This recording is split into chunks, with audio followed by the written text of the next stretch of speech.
Hey there, my name is Cole Adams, and you are watching the best college basketball podcast out there that covers the entire sport of college basketball, brackets, bubbles, and bid stealers.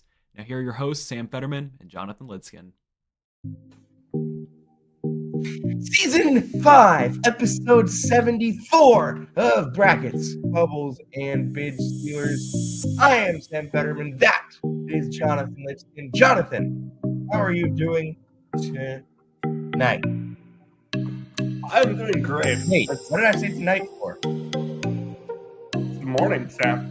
How are you doing this morning, Mr. Lidskin? Very rare we do a morning show, and usually when we do, it's because, we're having a coach on or something like that. But apologies for, the lights behind me if they're distracting at all. I'm in my friend's apartment right now, friend of the program, Ben PK, who's currently taking a quiz for one of his law. That is Sam Fetterman's LinkedIn connection, Ben PK. Mm-hmm. Currently, at his law school class taking a quiz. So have the apartment to myself right now to do this show. And what a great morning it is. We had an unbelievable day of basketball yesterday. It felt like there were so many close games that went down to the wire. We had a couple last-second shots, including one in the SEC tournament to close out the night and kick things off, I should say.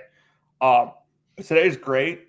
It's probably my favorite day of the season that isn't like a March Madness day because you get day basketball and there's not like, an overwhelming amount of day basketball, so you can really zone in on a couple games in the SEC, the Big Ten, the A10, and then at night you get marquee matchups in the Big East and the Big 12, and even in the ACC, Sam.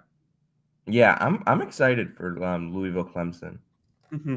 That should be a good one. But the game of the day, the game that everyone needs to talk about today, is UC Irvine Cal Poly, Jonathan. Mm-hmm. I cannot believe that I am starting off Brackets, Bubbles, and Bid Stealers with 2 days until Selection Sunday with Mike DeGeorge talk. But Mike DeGeorge is playing on Friday, Jonathan. Well, it's not just that they're playing. It's like these games in the Big West, they're smoking teams. Are actually they're involved good teams. Obviously, Cal Poly, you look at their record, nothing eye-opening, obviously. It doesn't look like they've had a great year. But I think they're 9-4 in their past 13 games or something like that, maybe 10-4. They're up to 177 in KenPom. They've had a phenomenal, last 2 months of the season since, starting conference play in sort of a rough spot.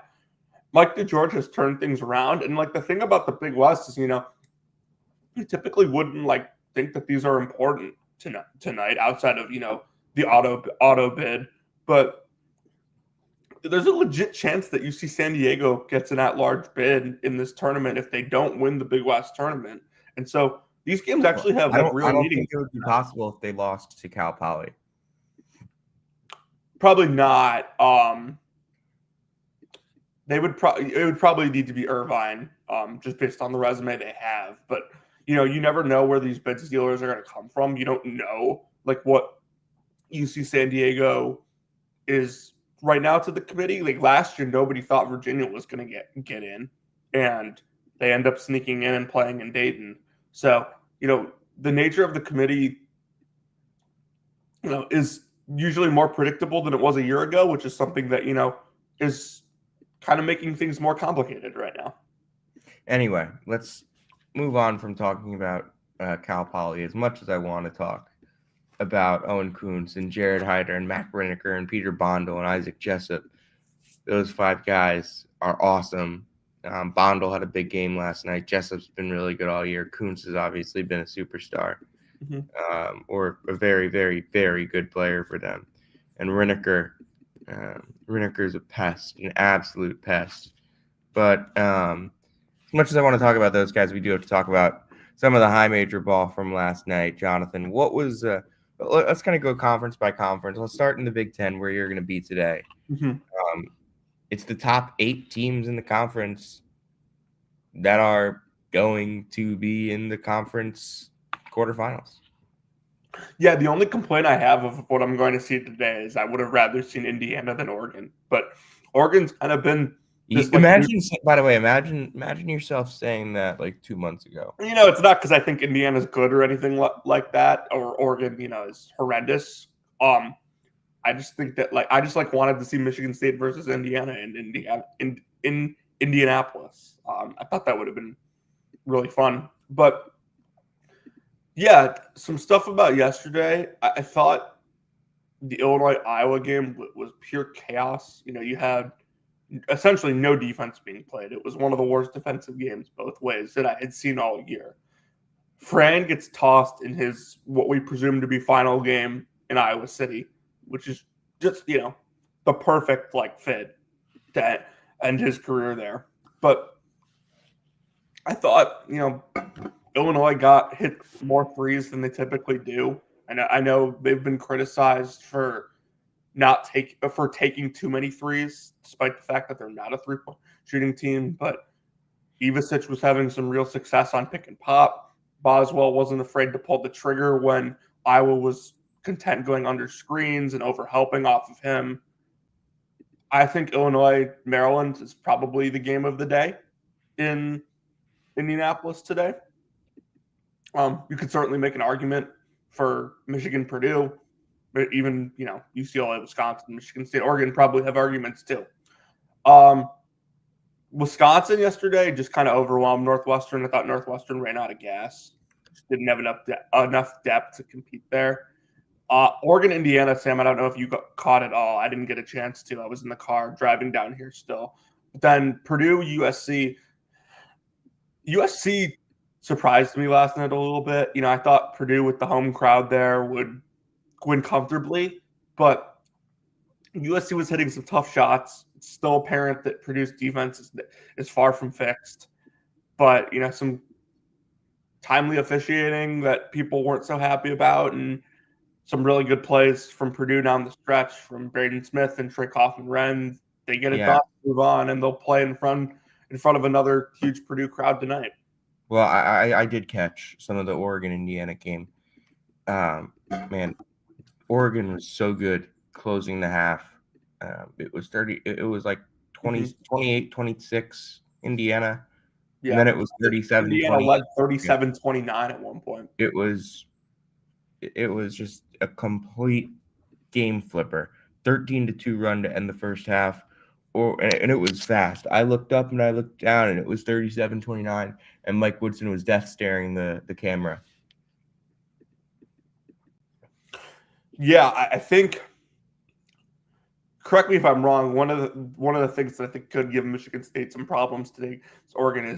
Oregon can play that drop coverage with Nate Biddle because he's so good defending the rim, and Indiana's not a team that you typically think of like, hey, they have guys that'll kill you in the mid-range. They have guys that, can come off of screens and hit tough threes on the move.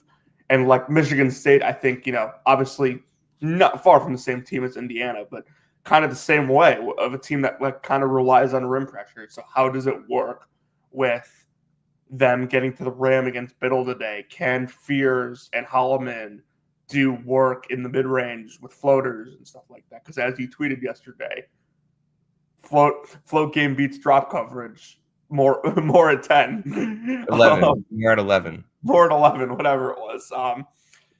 So yeah, I'm very interested in that matchup today. Just, from a pure, X's and O's standpoint, I think both those coaches are really good with the clipboard.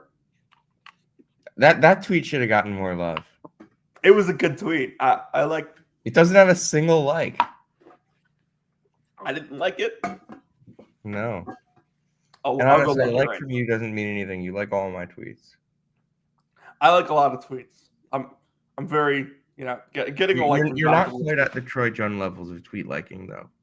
Getting a Jonathan Litzkin like is nothing to write home about. I would agree. As someone who's got the Cole Adams tweeting Big East basketball as a religious experience absolutely rocks. Mm-hmm. And it was last night. It was. Let's talk about that. Unless you have anything more to say about the Big Ten. No, nothing more from me. That I'll start with the nightcap last night. That Villanova second half was one of the more atrocious. Get these guys out of here. Like, I cannot believe that, like, I was watching that game and, like, seriously had an expectation that Villanova might win when they led at the half. I mean, like, you got Harley getting teed up in the first half. First half, Villanova, UConn, at MSG, you knew the atmosphere was going to be great. Like, the shot selection from Villanova was just, like, mind-boggling. I mean, Eric Dixon obviously was not his best last night, and he needs to be for Villanova to have a chance against better teams. But like Villanova was just like consistently taking bad shots. They're not running good offense. They weren't getting good looks at the rim. And to top that all off, their defense got severely worse in the second half. And part of that is, UConn just playing better, getting into their stuff and knocking down shots. And by the way, just so everyone knows, Alex Caravan is fully back. Like, he's had 5 or 6 straight really good games here. And KenPom MVP in the last 3.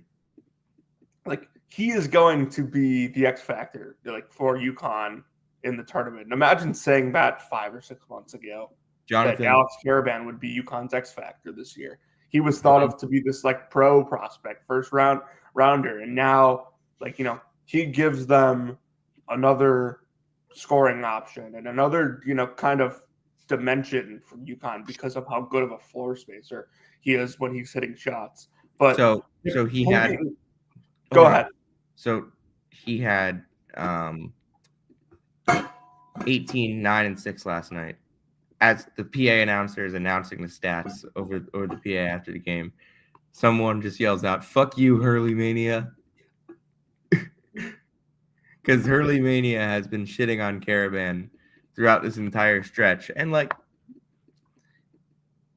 kind of deserved because he was playing like shit for a while. Yeah, he was. He was honestly more shitting on Hurley for not ever benching him. But, yeah, make that couple good games in a row for Alex, as the UConn Huskies have won 5 in a row and are playing some good ball, headed into a Big East semifinal against Creighton, same as a couple years ago. 2021, I believe, was the last Big East semifinal against Creighton. I'm surprised those two haven't met in the tournament more. Usually on opposite sides of the bracket. Yeah, I mean, they're always in the later rounds. It just, so happens every year that, like, one of them gets to the championship, the other doesn't. Anyway, so the Huskies and the Blue Jays, Creighton played in a wild one. We can talk a little bit about that right now as well. Double overtime against DePaul. It was a big win. Ryan Kalkbrenner was tremendous. Layden Blocker was awesome as well. Why did Creighton have enough to get over the line here? They finally figured out that DePaul had nobody that could guard Ryan Kalkbrenner. Like, they just weren't really using him in the first half of that game. And I think once they got him going, he finished 14 of 21 on the field. They were basically, ducking into him every time down the floor with different actions and, guys coming across to get Kalkbrenner open. But I thought it was a really valiant effort from DePaul. They knock off Georgetown 2 nights ago and, had the lead here, had a chance to win in really both overtimes. Depressing, obviously, for DePaul to not be able to get one last time. M-O-N-S. Mons. Our guy Layden Blocker was tremendous. The season that Chris Holtman had is going to be glossed over because DePaul wasn't good. They were not good. There's no questioning that DePaul was not a good basketball team this year. 117 in KenPom for program. They went up 187 spots in KenPom from last year. 187 spots. Do you know how hard that is to do? It's very hard. I think Chris Holtman has that program in a good spot. It just, I wonder what the ceiling is at DePaul. because I don't know what their NIL situation looks like this spring. We'll have a lot more clarity on that over the next couple of weeks when we see what their roster starts to look like. Are they going to be able to retain Layden Blocker? Are they going to be able to retain CJ Gunn? Are they going to be able to retain Connor Enright? Are they going to be able to retain? Obviously, Enright missed the last month of the season. Yeah, they were in that game without him last night. I mean, yeah, they played really good ball the last couple weeks of the season without him. Are they going to be able to retain these guys? They would love to, but DePaul, a couple years ago, they weren't able to retain David Jones past his sophomore year, and that was kind of the last. I mean, they kept Javon Freeman Liberty after his junior year, but honestly, he didn't really break out until his senior year, in terms of like really breaking out. So, who really knows what DePaul's situation is? They had a couple of really bad years where they needed to clean house, so we haven't really seen what their NIL is like in terms of retaining players. And also like Mo Gibson was a senior at DePaul. That was a really good pull for them in the portal too. But like, yeah, there was nobody on last year's team that you wanted to bring back. 3-29, Yeah, 14-19. John Gallagher, the Manhattan head coach, was taking so much pride in the 10-win improvement from last year, 7 wins to 17. To be fair, John Gallagher takes pride in John Gallagher took pride in that 7-win season. They went up 101 spots in Ken Palm. I'll have a MAC debrief pod like after the end of the year. I think I'll do that at some point. Probably when all the MAC teams are out of the postseason. I'll write some stuff down that I want to say. I'll probably just do it myself, honestly. That'll be a really fun one. I just came up with that idea as we go. But the Big East is that game was everything the Big East tournament is all about. It's not 2 of the original Big East teams. It's not 2 of the teams that were in the Big East from the 90s. It's DePaul joined the Big East in the 2000s. Creighton joined the Big East in 2013. But they fit the mold of what a Big East school is. They're these small Catholic schools where basketball is everything. Obviously, UConn being the opposite, where it's a big public school, but basketball is very much still everything at UConn. Basketball is everything to these Big East schools. The Big East tournament is everything. You don't get the Big East tournament in football. Sure, you get the SEC championship, you get the Big 12 championship, but you don't get the Big East tournament. You don't get 4 days of just straight wall-to-wall football in the SEC where every team has a chance. You don't get that. You get the Big East tournament is, in my opinion, the single best event outside of any NCAA tournament in college sports. It's the Big East tournament and the Maui Invitational. Yeah, there's truly nothing like those. I mean, tuning in even as a fan, watching at home to Fox to hear Gus Johnson on the call, Raftery, the Fox guys there, and just hear the atmosphere and the public address announcer who I know you love at the Garden. Nick Watts. It's just 3-point goal, Alex Caravan. There's just truly nothing like it. There will never be a sporting event that matches the aura of the Big East tournament. I am so excited. Like, the MAC moved the tournament back to, it's going to be Thursday to Tuesday next year. Mm-hmm. Obviously, it's going to suck to miss the first day of the MAC tournament, but I am juiced up because I'm driving back up Wednesday morning, and I'm going to the Big East tournament. Yeah, better. Look, I might do Ivy on Saturday instead if it's like a finals matchup that I don't want, because I've done the finals twice for the Big East tournament. I did 2022 and the greatest Big East final ever, 2011. It's not actually the greatest Big East final ever. I don't know, what is the greatest Big East final ever? Probably 85 or 84.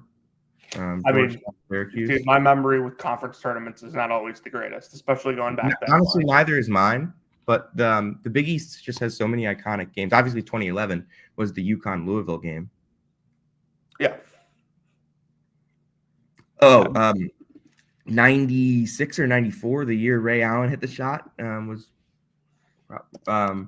Ray Allen Big East tournament shot. I mean, you had that iconic Syracuse Georgetown semifinal in the last year of 2015. the real. Yeah, 96 final. UConn Georgetown was iconic. Allen Iverson against Ray Allen. Like you don't. Like, I genuinely like the SEC tournament. It's like incidental. The Big Ten tournament, like there's a good vibe to it, but again, it's almost incidental to the season. Like if the SEC tournament, the Big Ten tournament, the Big 12 tournament went away, like I don't think the seasons for those leagues would feel any different. If the Big East tournament went away, you would fundamentally be stripping away the soul of the Big East. Yeah. And not just the soul of the Big East, because the Big East is the soul of college basketball. You would be fundamentally stripping away the soul of college basketball if you got rid of the Big East tournament. I think it is the seminal event of championship week. I don't know what Fanta would do. Fanta was on the sidelines last night for yesterday. So yeah, it was Noah Eagle on a broadcast, Did you see the video of like him in like the background of like a scuffle during one of the games? Dude, I love Fanta. John Fanta on hand in case. Dude, Fanta is like obviously I've met him a bunch because he frequents establishments that I frequent around the Northeast.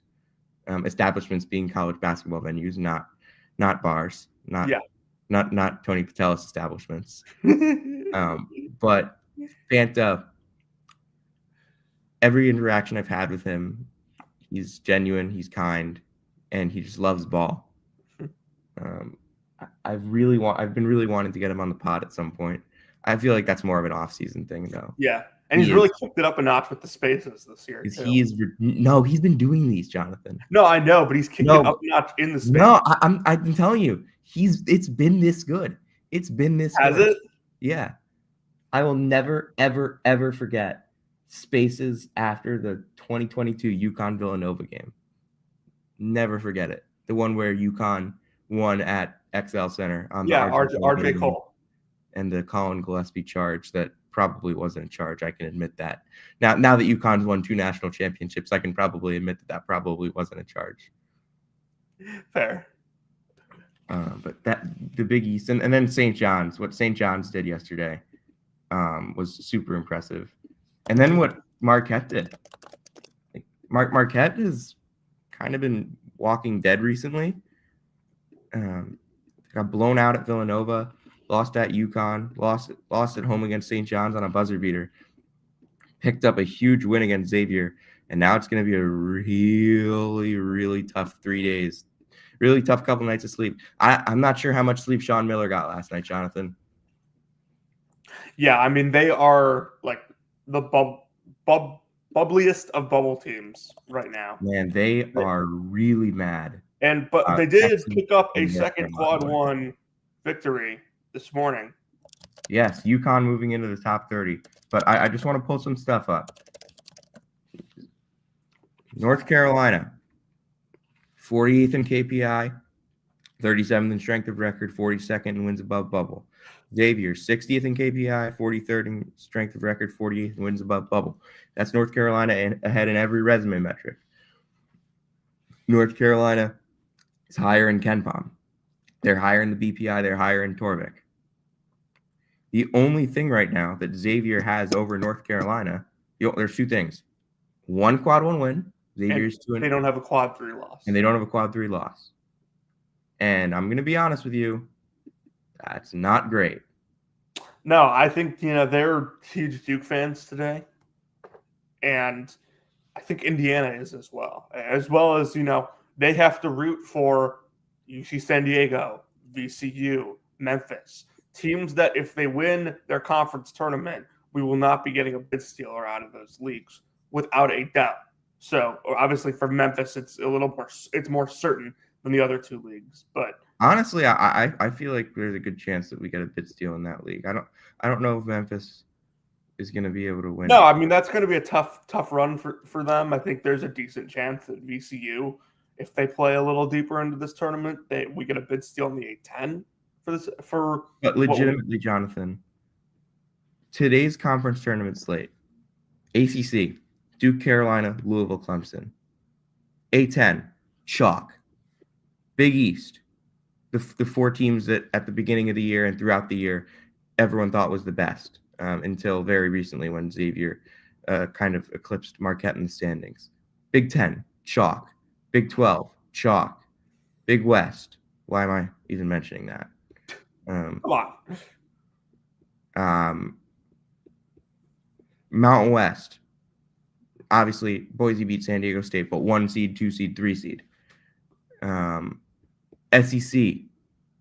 I mean, for the most part, chalk outside of Texas.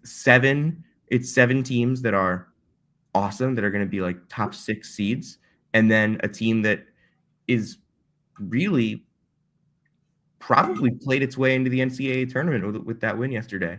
Oh yeah, I think so. I mean Texas, that non-con schedule. Texas has 7 quad 1 wins and no losses outside of the first 2 quadrants. Yeah, leave them out? That non-con schedule has always been brutal, but I think they've done enough this week to overcome the shortcomings of their resume. I don't think you can leave them out at this point. And I was actually surprised yesterday because A&M under Buzz Williams has been really, really good in the SEC tournament. Always advances deep into it. Wade Taylor's been phenomenal in all those tournaments, and they just didn't play their best yesterday, and they haven't been playing their best. Yeah, I'm going to take the line from Gary Parrish. We might need Wade Taylor the 5th now. We need a new version. We do. But Texas A&M, Wade Taylor had an interesting basketball game. 29 points on 18 shots, 17 of 18 from the line. But he was 5 for 18 from the field with 6 turnovers. Took some really ill-advised shots late. But that was an excellent basketball game. I was watching part of it. Said all those negative things. Texas A&M still had a very good chance to win it. Yeah. Man, I thought Caden Shedrick had some really weird moments, but came through when they needed him to. And for Texas to win a game of this magnitude where Trey Johnson is 8 for 21, and to win a game of this magnitude where Trey Johnson was 6 for 19 against Vanderbilt. Trey Johnson has been their everything this year. He's been one of the best players in the country, first team All SEC on our ballot. And I mean, I have 2 days to get my All America in for USBWA. Mm-hmm. I don't know if he's going to be on it, but you could make the case for sure. Yeah. And Texas, I think, played its way into the NCAA tournament. I think that it's hard to leave them out with 7 quad 1 wins and no losses outside of the first 2 quadrants. I don't know if there's a way to figure out if a team has ever missed the NCAA tournament with 7 quad 1 wins and no losses outside the first 2 quadrants. Let me figure that out.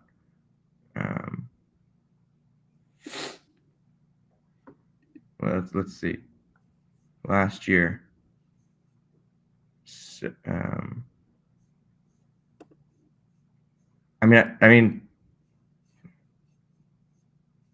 2025. Where's 2024?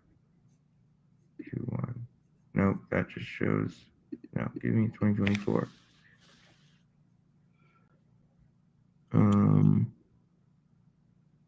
Florida State. What? What the hell?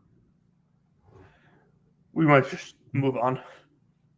Yeah, I don't think many teams even had 7 quad 1 wins last year. I think it's been a lot easier to rack up quad 1 wins especially if you're in the SEC. The SEC, yeah, for sure. 2 years ago, Wisconsin had 5 and 1 loss outside of the first 2 quadrants. Rutgers 7, 4 losses outside the first 2 quadrants. Yeah, it's much easier to accumulate.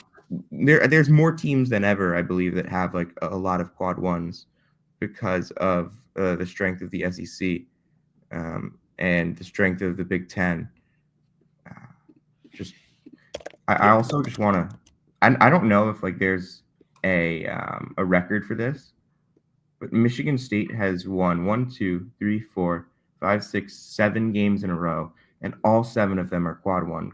Like that Oh. feels like it has to be a record of some sorts. Yeah. Unless Auburn did it this year. No, Auburn didn't do it this year. Auburn did not have a 7-game stretch where every game was quad one. You mix in the South Carolina and OSU and gets dicey. That's unbelievable. I mean, Alabama had a 5-game stretch where every game was Q1, but they lost 2 of those. Yeah, I mean, those games are hard to win. Michigan State has more quad one wins, has as many quad one wins in a row since Valentine's Day than Duke has all year. And that's not an indictment on Duke. No. That has to be there's not a chance that anybody has ever won 7 games in a row that are all quad one. And they could extend that streak to 10 if they win the tournament. Let me just check. There's no chance. I wonder how long this would take you to find it. Yeah, I'll figure that out later. But SEC tournament today, Auburn, Mississippi. That was a wild finish for Mississippi against Arkansas yesterday. Jonathan, did you have a chance to watch that? Yeah, I caught the end. Wouldn't call it a high level game, but athletes on display. Obviously, these are two teams that have been built on talent and athleticism, and structure and roster building weren't, in my eyes, a super big priority for these coaches in the offseason. But that showed yesterday, and Sean Padula, despite not having his best game, hit a really big shot in a really big moment. I think Arkansas not healthy is showing right now.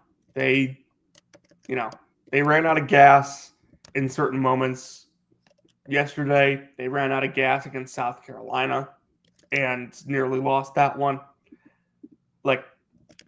I wouldn't, love to play them with some of the talent they have on their roster. But, I think yesterday was just your typical SEC chaos basketball game. I think we've had so many good games in the SEC this year that we're almost numb to this. Mm-hmm. Legitimately. Yeah, I think you're right. That's a conference that's been built on talent acquisition. It's the most talented conference in the country, and it's not even close. So, a couple other, SEC notes. Mizzou, without Mark Mitchell in the second half yesterday, completes the sweep of Mississippi State. I don't think that Mississippi State is very good. Yeah, they showed some promise early in the season with what they had returning, but I think it's an imperfect roster that, has gone away from its identity too far in one direction. And then who are you talking about there? Mississippi State. I agree. And then Kentucky, Oklahoma. Kentucky can overcome Jackson Robinson to an extent. They can't overcome Lamont Butler being out, especially with no Kirk Reza. They don't have another point guard on the roster. And that showed late in the game yesterday when they kept turning it over and just, weren't playing very cohesive basketball and allowed Oklahoma to take a lead with 5 seconds to go. Obviously, great play by Otega to go win it. When did Lamont get hurt in that game? First half.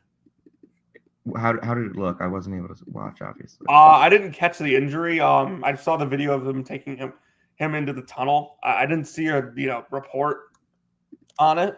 Outside of the fact that he was out for the game, but Kentucky's just a completely different basketball team when he's not out there, and not in a good way.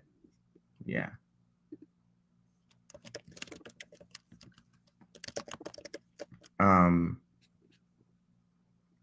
Talk a little about Clemson, Louisville, and just a little about the ACC yesterday. You probably weren't able to watch the Duke game. No, I was following it in the car. But I was having a panic attack in the car is what I was doing, actually. I mean, yeah, a panic attack about Cooper, probably not Yes. the game itself. Yeah. No, the game itself didn't bother me. I mean, it wouldn't bother me. I like that game. Stuff happens in conference tournaments. And just like, if they, like they weren't going to get knocked to a 2 seed from that. The predictive metrics are just too good. So if they have lost and, headed out early to get healthy and get ready for the conference tournament, I would, or get ready for March Madness, excuse me, wouldn't have minded it. Yeah, I'm just adding in what we got for games today. In mid-major leagues as well. I think we've gone over. We have not gone over the Big 12. We have not. BYU Iowa State was a ridiculous college basketball game. Yeah, shot making elite. I watched part of this. BYU now, by the way, has won 9 games in a row, the nation's 8th longest winning streak. Same. BYU and Utah Valley each on 9-game winning streaks and playing in their conference semifinals today. BYU and Utah Valley are 3 miles apart. How about that? The Cougars 96, the Iowa State Cyclones 92, without Keyshawn Gilbert, without Taman Lipsey. I don't really think there's anything to read into. In terms no, of, I mean, like Iowa State, man, injuries accumulate and teams get banged up over the course of a season. This feels eerily similar to Iowa State 2 years ago. Obviously, much better basketball team, but a team that was just too banged up by the end of the year. Even the guys that were healthy were banged up. That it's hard to look at them right now. I mean, I know they just played an awesome, a really fun game, but they also allowed 1.4 points per possession. And no, I mean, Lipsey and Gilbert are a big part of how they play defense. And I don't know. I really don't know what to think about this Iowa State team. I just think that's a team you're going to have to monitor with injuries when you're filling out your bracket. Yeah. What? Give me the list of those teams for right now that you would have. Iowa State and Duke are the 2 obvious ones that come to mind. Which sounds like Malik Brown's going to be out for the year. It's an unfortunate situation. I think the Mizzou injury with Mark Mitchell is an important one to monitor. It doesn't sound like it was serious, and he might play today, but I wouldn't be totally surprised if they held him out for precautionary reasons. But he's one of their more important players, and I think that's definitely one to monitor there. Arkansas with the Duthiero, him coming back potentially, I think is one to monitor. Did Cal not rule him out? Did they rule him out for the year? I'm pretty sure Cal ruled him out for the year. Okay, my mistake. I did not catch that. Hold on, let me just make sure.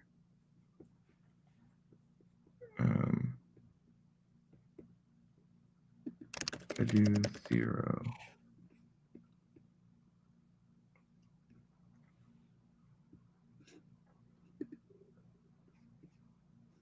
Anything? Hold on. Okay, real quick while you're finding that. Kentucky with Lamont Butler.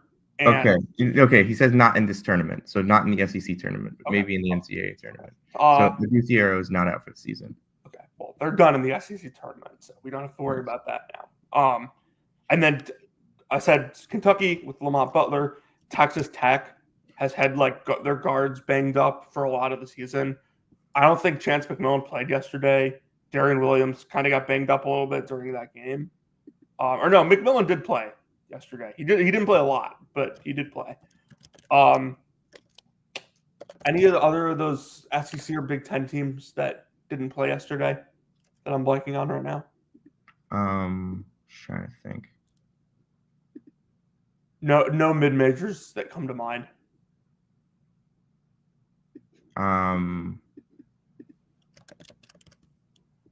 yeah. Oh, no. I mean, this one is less important, but Dylan Hunter sounds like he broke his hand yesterday for Clemson. Yeah. I'm not overly concerned about Clemson playing without him, but just Did something. Magoon Guaf play for San Diego State yesterday? Yeah, I believe he did. No, he didn't. He didn't? I thought Rothstein said he was going to He play. did not play, and they lost. Okay, so that's But one. they lost, and Boise State Boise State didn't attempt shots inside the arc in this game. They attempted 16 shots inside the arc. They were 11 for 4. How did Boise State win this game? They hit threes. Oh, they got 13 offensive rebounds. And they hit threes finally. They hit 11 of 40. They were 28% from 3. That's better than 11 threes is better than they normally hit.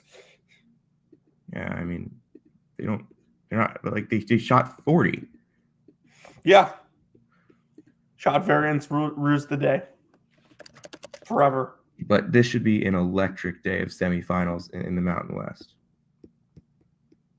New Mexico, Boise State, Colorado State, Utah State. Yeah. Obviously, San Diego State not going to be there. But Bad for honestly, San Diego State might have a sweat on Sunday. Yeah, I'm unsure what to think about them at the moment. I just think that, like, especially if your final in the Mountain West tournament is Boise State, Colorado State. Although I will say, Utah State is not. Utah State is safe. Like they're safe. You think they're safer than San Diego State? Yes, I agree. I think the resume metrics are much better. They have 5 more wins. Utah State has like a lot of quad 2 wins. Yeah, which is helping them. And they don't have a quad 3 loss. Big story. Not big story, but one of the stories out of the Mountain West tournament yesterday was the sleeper of the tournament, UNLV, losing in the quarterfinals for the 29th year in a row. All right, Colorado State. Look, Colorado State has been playing amazing basketball recently. They have won 8 games in a row. That includes blowout wins over Utah State. A blowout win over Utah State is in that mix as well. But their resume metrics are in the 50s. They only have 1 quad 1 win, and they have 2 quad 3 losses. It's very hard to justify an at-large for them in any situation, I would say. I know that if they would win today, they would pick up. It would be an additional quadrant 1 win. But even then, I think it would be tough to look at them and put them in, given some of the stuff that they have, like Texas with 7 quad 1 wins and no losses outside. Right, like the first 2 quadrants. That's a team they're competing with. You get the high major teams in the super conferences that just stack good wins, and the teams in mid-major leagues just don't have a chance to do that. Yeah, and it's not that the Mountain West isn't good. Mountain West had a fun year, not quite as good as it has been, but still fun. I would say overall, though, just the strength of the SEC has made it so. The strength of the SEC, it's not just that the SEC is the best conference in college basketball. It's that the SEC is such a strong conference that it has kind of cock-blocked the rest of the country from getting quadrant 1 wins.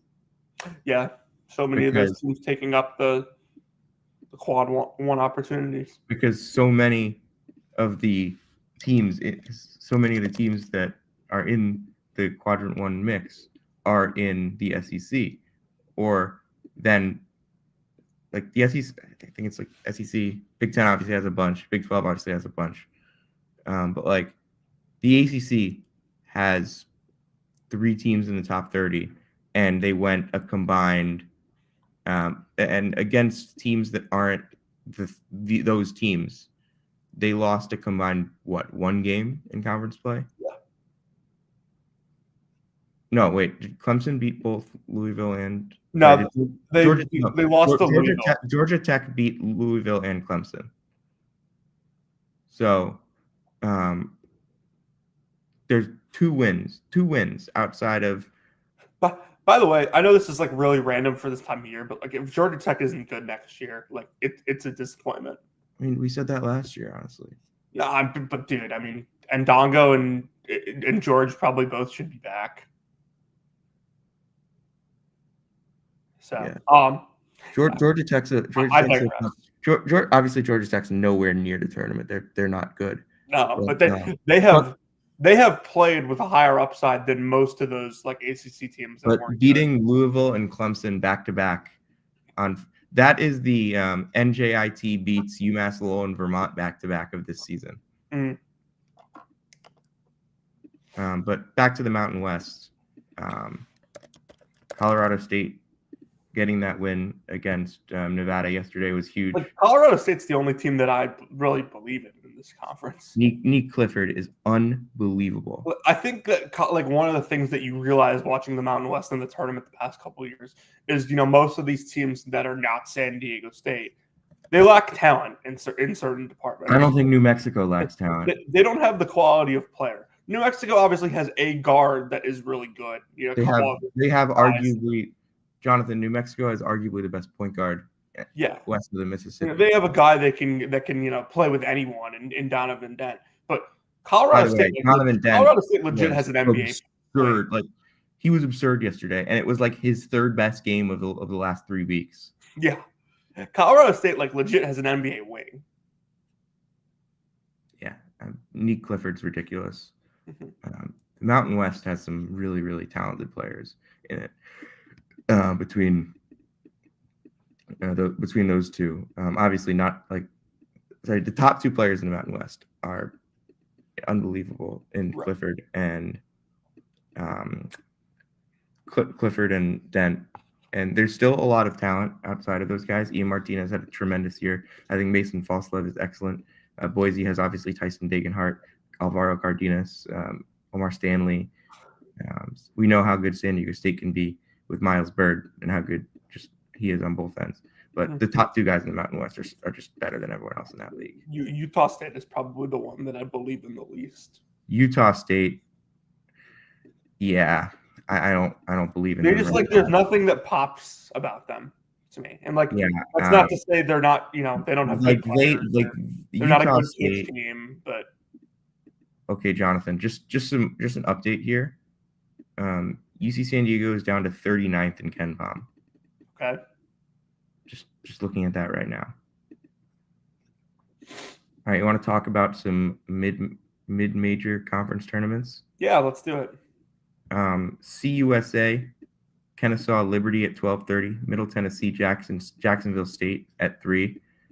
Some semifinals here. I've really had no idea what to think of this league really all year. Yeah, I mean the teams are just so balanced across the board. I know Liberty is a lot higher in KenPom, but and I know that they had a really good year. Part of that is the non-con. 26. But honestly, I'm not certain that Liberty is that much better than the rest of this. I mean, they are the 3-point kings. No, I think that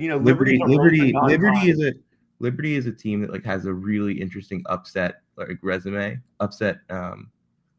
They beat Kansas State, didn't they?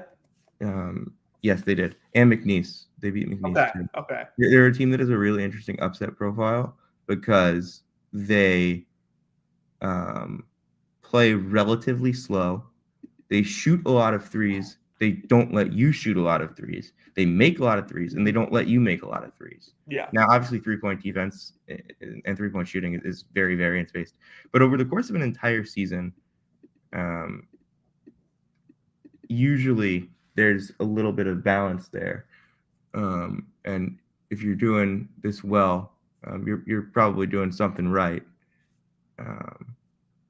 Yeah, no, I think that the thing with Liberty is, you look at what they did in the non-con. They took one non-conference loss. It was to FAU in overtime, which is, not a terrible loss by any means. But that was a wild game. That was a wild MTE. I think like a The team like field of Liberty. 68 cooked with that one. I think a team that like Liberty that Come on, you no reaction for that line? I didn't hear what you said. Sorry. The field of 68 really cooked with that MTE. Oh yeah.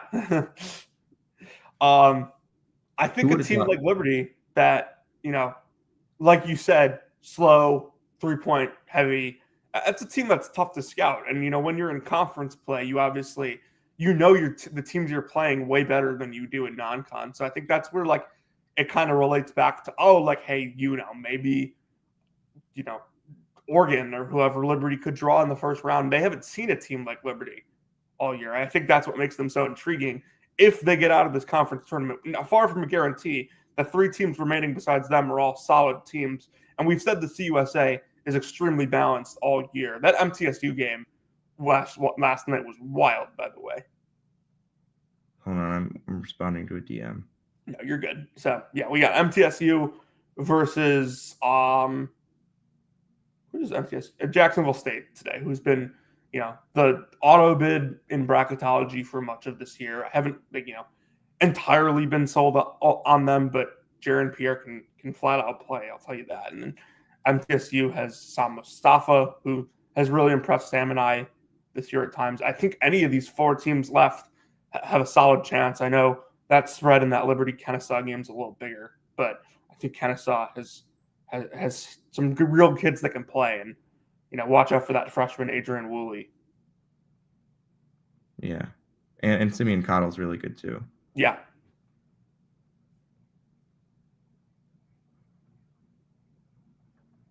Hold on, can you keep going on? Just yeah. And then I'll just kind of run through it here. I'll save the MAC with 2 A's for you, but the MAC with 1 A gets to the semifinals today. You got Miami, Ohio versus Kent State. You have Toledo versus Akron. Sam, we've talked about how Akron is just like a complete mismatch for like everyone in that conference. But good to see like Todd Kowalczyk playing in the semis here. He's historically had some trouble in this tournament. It's one of the things that he just can't quite get over the hump. But Toledo beats Ohio yesterday in overtime to get a win. They'll move on to today. Miami, Ohio, Kent State is an intriguing game to me. I don't think either of those teams are quite impressive, but Miami, Ohio's had a great year. Cam Kraft can really shoot and really score. And on the Kent State side of things, this is a program that has obviously had a ton of success in the past couple of years, and they have a guard, Jalen Sullinger, who he's good. He's small, but another kid that can really put the ball in the hoop.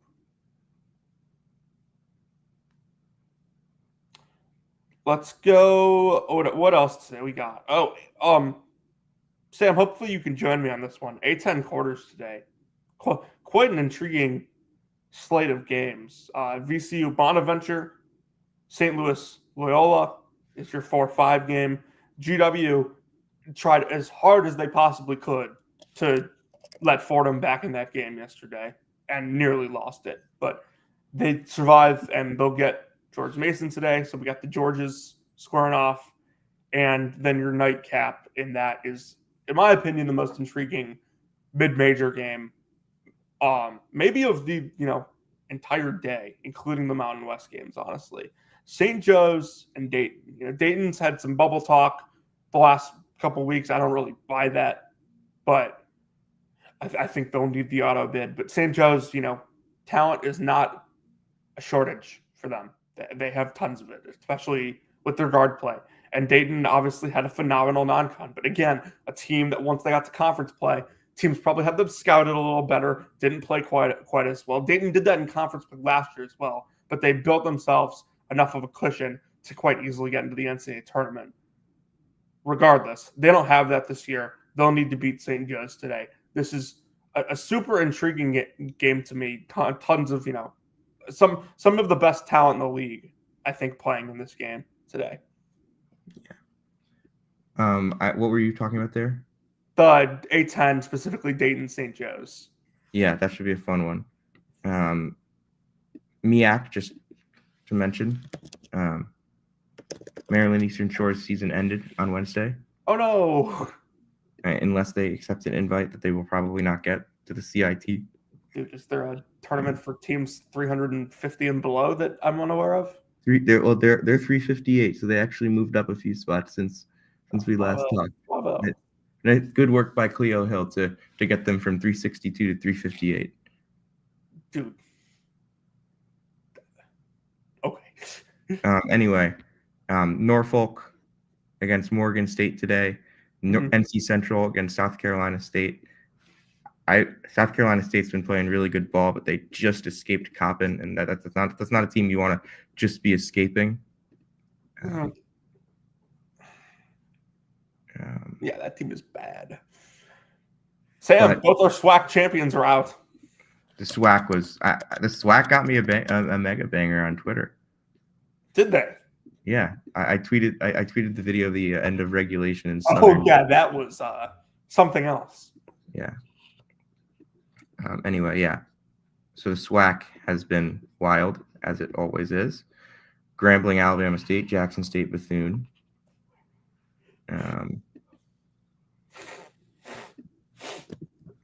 How about we talk a little bit about the WAC? Yes, some intriguing games today there. Seattle is better than their record. 14 and 17. Seattle has that win over UC San Diego. Mm-hmm. They are better than their record. I'll say that. And, Utah Valley has caught my eye this year. They've escaped some close games, but they also, they've played really well. And they did not win this league by accident over Grand Canyon. It was no fluke. But Seattle's a good team. That's a 2.5-point spread today. So Seattle's got a good shot. I think that Utah Valley, continues their trend and takes care of business to set up a Grand Canyon Utah Valley final, which would be super, super great. In the late slot tomorrow night. But Grand Canyon doesn't exactly have it easy today. Like, they are no surefire thing to get to this championship game. Cal Baptist has been a really tough matchup for them this year. They lost by 14 at Cal Baptist earlier this year. And then when Cal Baptist came to Phoenix, Grand Canyon only beat them by 2. So maybe a good matchup there for Cal Baptist. We'll see. Yeah, Cal Baptist is a really interesting team. They've won 4 in a row. Dominic Daniels. Dominic Daniels, yeah. He's back. He's healthy. He missed some time at the end of the regular season. But small 5'10" guard that can really score. Want to talk a little bit about my MAC now. Yeah. We've got Quinnipiac against Iona, Mount St. Mary's against Merrimack, which should be an incredibly fun day of semifinals. The Bobcats were very businesslike, very workmanlike win. Just a very they had a number 1 seed, looks like a number 1 seed type game against Rider on Wednesday. And now they got to play an Iona team that played an incredible 10 minutes to start yesterday and an incredible 10 minutes to close yesterday. Not the middle 20 was not great for Iona, but the first 10 and the last 10. First 10, last 10. Yeah, no, very much. It looked like it was going to be very much an Iona game when Manhattan went on that run yesterday. Day Reeves, Adam Jai, Yafet Mundi were all excellent down throughout that game. And then, but shout out to Manhattan for the season that the Jaspers had. 17 and 12, 12 and 8. Sorry, 17 and 13, 12 and 8 in the conference. They were down to a 6-man rotation for a lot of the year. They basically didn't have a big man. But they made it work. They were the number 1 offense in the MAC. And John Gallagher, he's got the program in a good spot. This was a really good season for 17 wins. It's the most wins that this program has had since 2014-15, the last time they made the NCAA tournament. Mm-hmm. There's 12 and 8 in the MAC, their first MAC winning season since that year as well, which is pretty impressive. The other MAC semifinal today, Merrimack and Mount St. Mary's. Mount St. Mary's right now, we don't know the status of Dallas Hobbs. Xavier Lipscomb, sorry, not Xavier Lipscomb. Melo Pacheco is out for the MAC tournament with a broken finger. Obviously, Terrell. I'm boycotting the second semifinal. You are? No Marist. You're boycotting the Matt Beck revenge game? Yes. Man, that's unfortunate. No, I'm just kidding. I picked Merrimack to win the league. Yeah, should be really fun to watch this game. Mount beat Merrimack in their only meeting. It was at Merrimack. Ard didn't play in that game. The Mount completely demolished the glass. They had 10 offensive rebounds. They were 33. They were 43 to 25 on the glass in that game. They turned it over 19 times and still won because they hit a bunch of outside shots. Arlandis Keys and Pacheco were big in that game. Pacheco's obviously not going to be playing in this one, so we'll see what happens. And if Hobbs is not able to go, that's another ball. That's a ball handler against the zone to lose. But hopefully Hobbs is able to go. I'm not sure. I'll have to ask when I get to the building. But I'm really excited.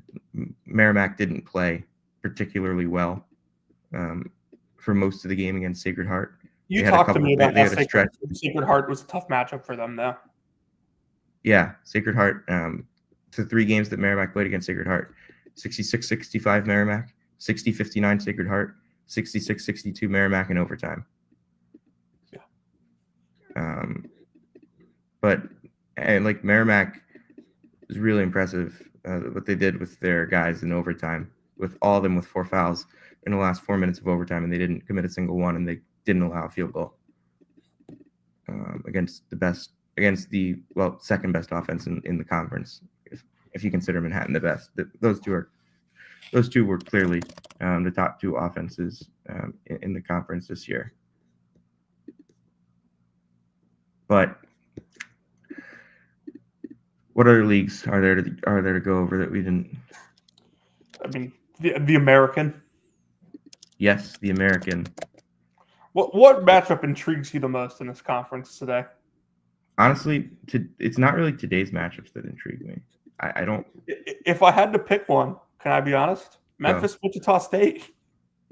I mean, Wichita State did beat Memphis back in February in overtime. And I just don't think Memphis takes these games as seriously as they take their games against good competition. Now, Memphis is not on the bubble. No, they're safely in. They're safely in. They have enough good wins to be safely in. But there's a massive bid stealer threat. Yeah. Memphis losing anything would mean we get a bid steal. So the bid steal watch. This show is Brackets Bubbles Bid Stealer, so we do have to go into the bid steal watch. The bid steal watch today. The American. The American has a bid steal watch. The A10 has a bid steal watch. It's if anybody but Memphis, and honestly, VCU is not a lock right now. We should say that the only conference that there is for sure a bid steal opportunity is the American. Yes. There is a chance that in the Big West and A10 that we get a bid steal. But I would say though that VCU. I am of the belief that VCU should get in as long as they don't lose today. If VCU loses today to St. Bonaventure, it would be quad 2. It would not be quad 3. But okay, it would take. But that would mean that over the last week, VCU went from 5-3 in quad 2 to 5-5 in quad 2. Mm-hmm. And that home game against George Mason is very much teetering on leaving quad 2. Mm-hmm. If GW beats George Mason today, that would be bad news for VCU and that quad 1 win against George Mason, because George Mason is 74th in the net. So that's a situation to monitor. Although I will say St. Joe's is 76th in the net, and VCU beat them at St. Joe's, which means that if St. Joe's with a win over Dayton today could become a quad 1 win for VCU, which would give it a second quad 1 win. Yeah, that's important. There have been times this year where St. Joe's is in that quad 1 range. And also, one more thing, Colorado State. VCU beat Colorado State early in the year at a neutral site. Colorado State is 52nd in KenPom in the net. This has got to be one of the closest teams I've seen that has, or one of the teams I've seen that have the most amount of close teetering wins between quadrants that could affect them on Selection Sunday. Yeah. Dayton's 67th, so that's probably not going to change anything. Yeah, unless they get demolished. Yeah. So I would say that right there. Obviously, Seton Hall is going to stay quad 4. There's nothing they can do about that. Loyola is going to stay quad 2. St. Louis at home is going to stay quad 3. Same with Bonaventure at home. So yeah, that is the way that we're looking at this for VCU. Just so to watch out for the St. Joe's game, watch out for the George Mason game, Colorado State, and watch out for Colorado State when it comes to VCU. Yeah. So definite bid steal potential, but I think if it loses today, and if it loses the quad 1, they would be in a precarious situation. Yeah, I don't think they can afford a loss today. All right, Jonathan. Couple things, obviously.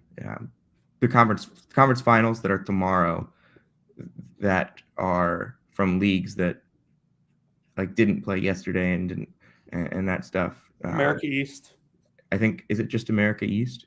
Yeah, I think so. It might be just America East. Everyone else is playing. Any thoughts on America East final between Bryant and Maine? We've kind of been singing the praises for Maine all year, and they get the big win over Vermont in Burlington. That's always an early championship game, so I'm excited to get up and watch it. Bryant obviously, has had talent for a couple years now, and they have athletes, but I think Maine's got a great shot, and I would love to see them in the NCAA tournament. I think Maine would be a really fun team to see in the NCAA tournament. I don't see it happening. I think Bryant wins this game. And then the Ivy semis start tomorrow. Yes. Well, the Ivy semis are tomorrow. They don't. Yeah. They start and finish tomorrow. We got Yale, Princeton. I mean, look, the storyteller in me says it would make too much sense narrative wise for Princeton to, after being the 1 seed last year and sleepwalking through the first half of that game and losing against Brown, and kind of being knocked down and struggling throughout this year. It feels like there have been times where they haven't been focused. Yeah. For them to just completely lock in and play well against Yale and win that game. But I've also watched Yale this year. Yale's so good. And I've watched Princeton this year, and I don't really see the formula for Princeton that's not just make a ridiculous amount of threes and hope that Yale doesn't. Right. And I mean, Yale doesn't take a lot of threes, but they make the threes that they do take. And then Cornell, Dartmouth. I think the last thing Cornell wanted was only one game in the last 13 days, because Feb 28, March 2nd, they played They dropped 90 and 102. Then March 8th, they dropped 100. They are rolling right now. Obviously, all three of those games were at home and against teams that are not known for their defense. But Cornell has been excellent offensively. The number 2 offense in the Ivy League, not number 1, because number 1 is Yale. But Cornell's shooting is off the charts at the moment. Dartmouth, they had a really good stretch of defense that was carried by how good they were defending the 3-point line. Dartmouth's a fun story. I think that story ends tomorrow with Cornell. All right, take us home. Jonathan, you want to take us home? If you came to hear about Tyler Self and where he's working, you came to the right place. If you heard about Sam Fetterman hitting up the casinos last night in Atlantic City, you came to the right place. Okay, fine, he didn't actually do that. And if you came to hear about the latest happenings with Caleb Grill, who moved on into the SEC quarterfinals today, you came to the right place. This has been Season 5, Episode 74 of Brackets, Bubbles, and Vid Steelers. We'll see you next time.